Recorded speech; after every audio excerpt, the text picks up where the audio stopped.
কপাল যখন খারাপ থাকে তখন সব দিক থেকেই খারাপ হয়ে যায়। যদি চিন্তা যেগুলো না করি সেগুলো কিভাবে জানি হয়ে যায়। আসসালামু আলাইকুম এভরিওয়ান। রিমঝিম কিচেন থেকে আপনাদের জন্য আরেকটা ভিডিও নিয়ে চলে আসলাম। আজকে আমের আচার দিয়েছিলাম, তার জন্য আমি কিছু উপকরণের মিক্স করে নিয়েছিলাম। এই তো এখানে আমি মশলা আদা রসুন পেস্ট আগে থেকে আর শুকনো মরিচ অ্যাড করে দিয়েছিলাম। দিয়ে কিছুক্ষণ নেড়েচেড়ে মশলাটা কষিয়ে নিয়েছিলাম। আজকে আমার আচারটা দেওয়ার একদমই প্ল্যান ছিল না। আমি একদিন আগে আমের আচারটা করার জন্য আমটা কেটে একটু রোদে শুকাতে দিয়েছিলাম, কিন্তু ভাগ্য খারাপ ছিল, 2 দিন একদম টানা বৃষ্টি ছিল, যার জন্য আমার আমের আচারটা একদম নরম হয়ে গিয়েছিল। এই সিজনে একদম অনেকেরই মনে হচ্ছে আমের আচার তৈরি করতে গিয়ে এরকম সমস্যার সম্মুখীন হয়েছে। আমার মতো কে কে হয়েছেন অবশ্যই কমেন্ট করে জানাবেন। কি আর করার, রাতে দেখি বিদ্যুৎ নেই, তার মধ্যে আমের আচারটা একদমই নরম হয়ে গিয়েছিল, শক্ত হয় না, তার জন্য আমের আচারটা দিয়ে ফেলার চেষ্টা করতেছিলাম, কিন্তু লাস্টে আর কি করার, কপাল খারাপ ছিল, আমের আচারটাও সুন্দর করে আর হলো না। এখানে আমি মরিচের গুঁড়ো অ্যাড করেছিলাম।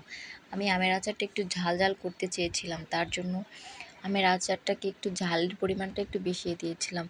আমার মতো এরকম কে কে মশলাটা কষিয়ে আমের আচার তৈরি করেন। আমি লেটকা আমের আচারটা দেখেন, আমার আমের আচারটা কি হয়ে গিয়েছিল, একদম নরম হয়ে গিয়েছিল। আমার তো মাথায় ঠিক ছিল না, এত সুন্দর করে আমটা প্রসেসিং করেছিলাম, কিন্তু আচার দেওয়ার সময় এই আমার কপাল, আর কি বলবো। তাই আমার মনে হয় রৌদ্র দেখে তারপরে আমের আচারটা দেওয়াই মনে হয় বেটার। তা না হলে আমটা সেদ্ধ করে আমি লেটকা আমের আচার দিতে চেয়েছি, কিন্তু তাও আমটা একটু পাকা পাকা ছিল, তার জন্য একদম অবস্থা খারাপ হয়ে গিয়েছিল। মশলাটা আগে থেকেই গুঁড়ো করে রেখেছিলাম, পাঁচফোড়ন সহ, ওগুলাকে এখন দিয়ে দিচ্ছি। দিয়ে কিছুক্ষণ একটু ভালো করে নেড়ে নিয়ে যাবো।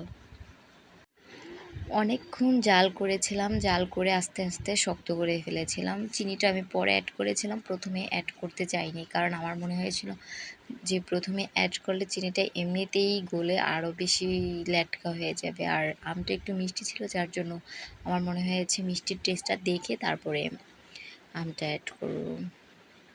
আমার মতো কে কে এরকম আমের আচার দিতে গিয়ে এবার বর্ষার সিজনে ভোগান্তিতে পড়েছেন অবশ্যই কমেন্ট করে জানাবেন। আর ভিডিওটি ভালো লাগলে অবশ্যই লাইক কমেন্ট শেয়ার করে যাবেন।